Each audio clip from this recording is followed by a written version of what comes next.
Welcome to JW Broadcasting.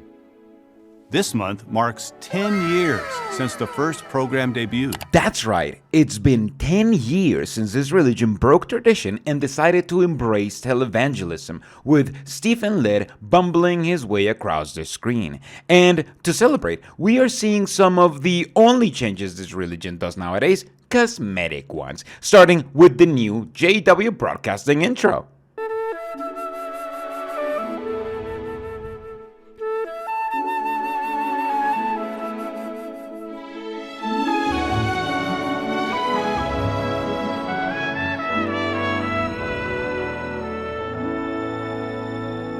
How does this look worse? It feels like they had an idea of what to make and they ended up spending way too much time only to realize they were now stuck with an intro that's way worse.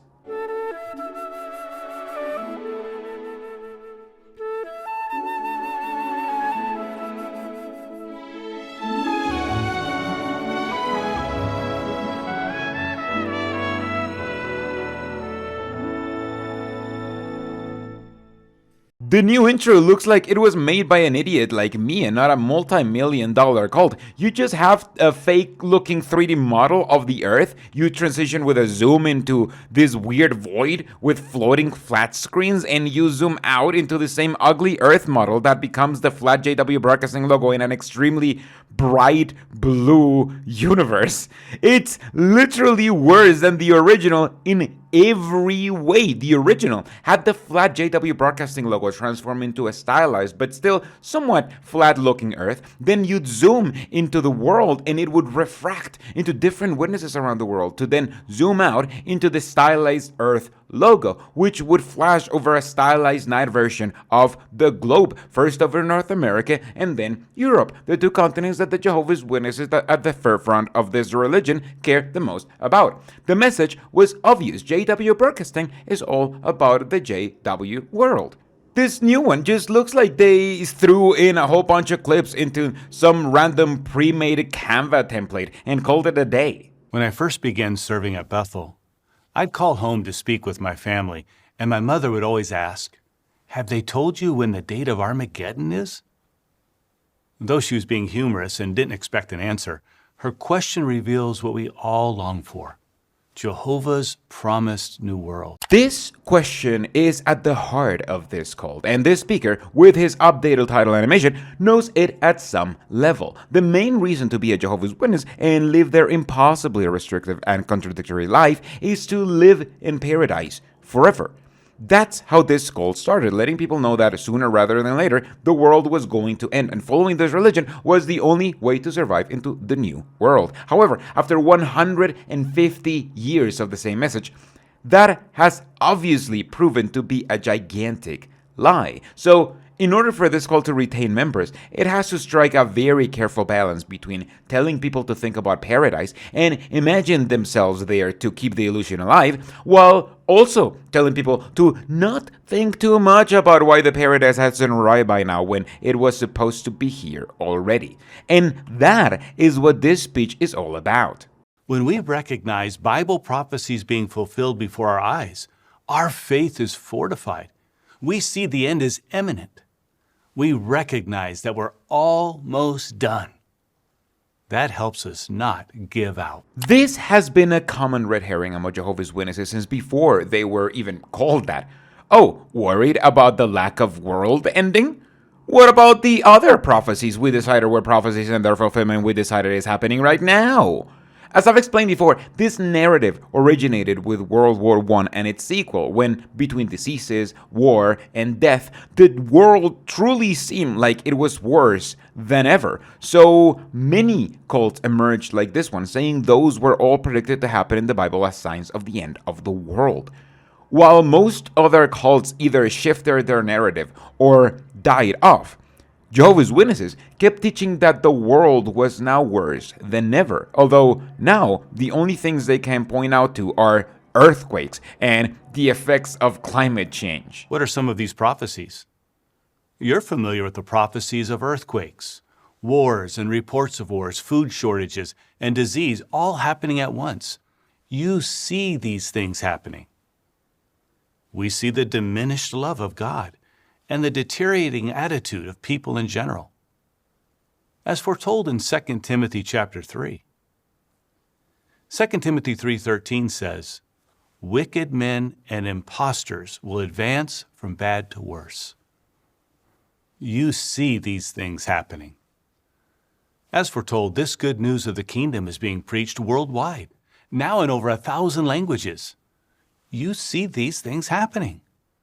As a result of Christ's rule, the knowledge of Jehovah is abundantly overflowing. You see these things happening. Well, after gaslighting us saying that we see all these things happening, then they must be happening. Where? I don't know, somewhere in Africa or the Middle East. Don't ask where you can see all these things happening. You already saw them. Jehovah has been sustaining us. Think how He sustains you. Maybe you've experienced the ravages of a natural disaster. Jehovah sustained you. Maybe you've dealt with the loss of a loved one. Jehovah has sustained you. Whatever trial we've gone through, we can see how Jehovah has helped us. This confirms for us that He'll sustain us in the future. Exactly. The fact that you haven't died yet, even though your life gets complicated sometimes, proves that Jehovah is with you. And if you had died, well, then you'll be resurrected to paradise soon. Don't ask when. Proving Jehovah is with you.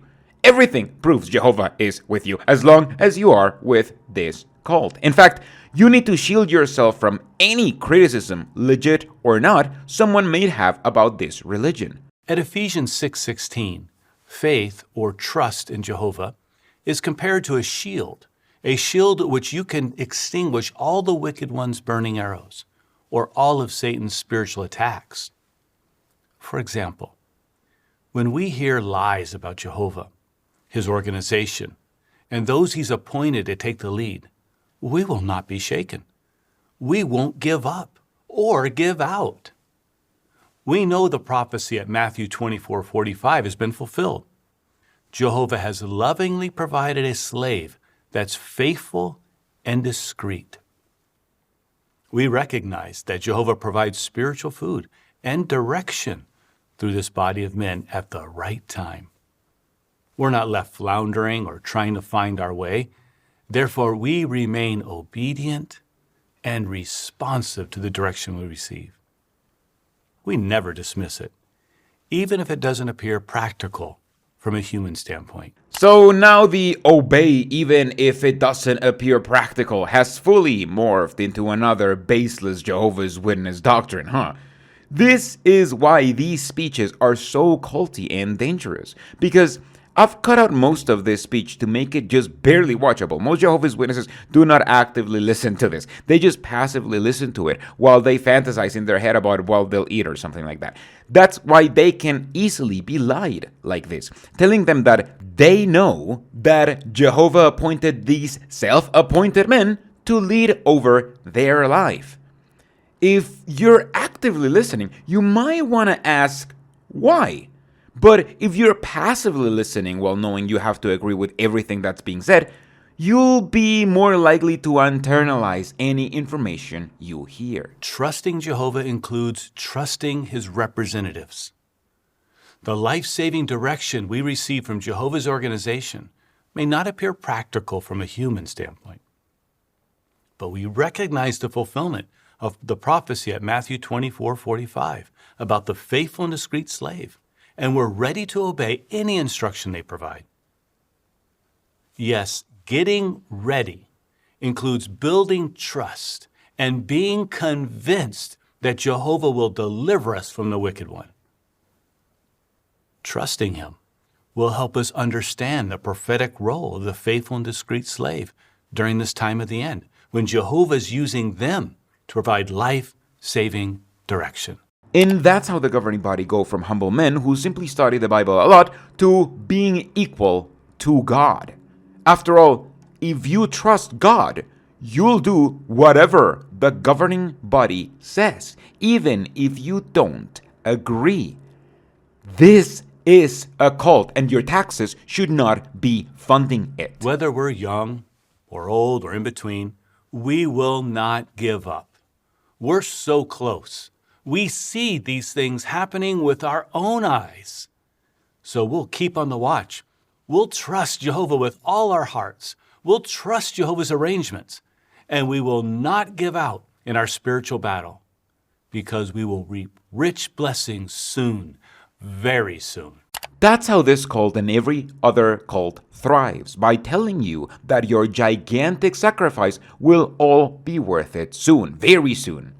That's, unfortunately, what millions of people have died believing, waiting their whole lives for an Armageddon that will never come, and teaching their children to do the same, perpetuating the imprisonment forever. That's why I make these videos, to hopefully provide some rational thinking to counter this cult narrative and show people who are questioning their beliefs that they, indeed, have all the reasons they need to do it. Thank you so much to my supporters who aided me in this quest and can watch the full analysis of this month's JW broadcasting as soon as it's ready.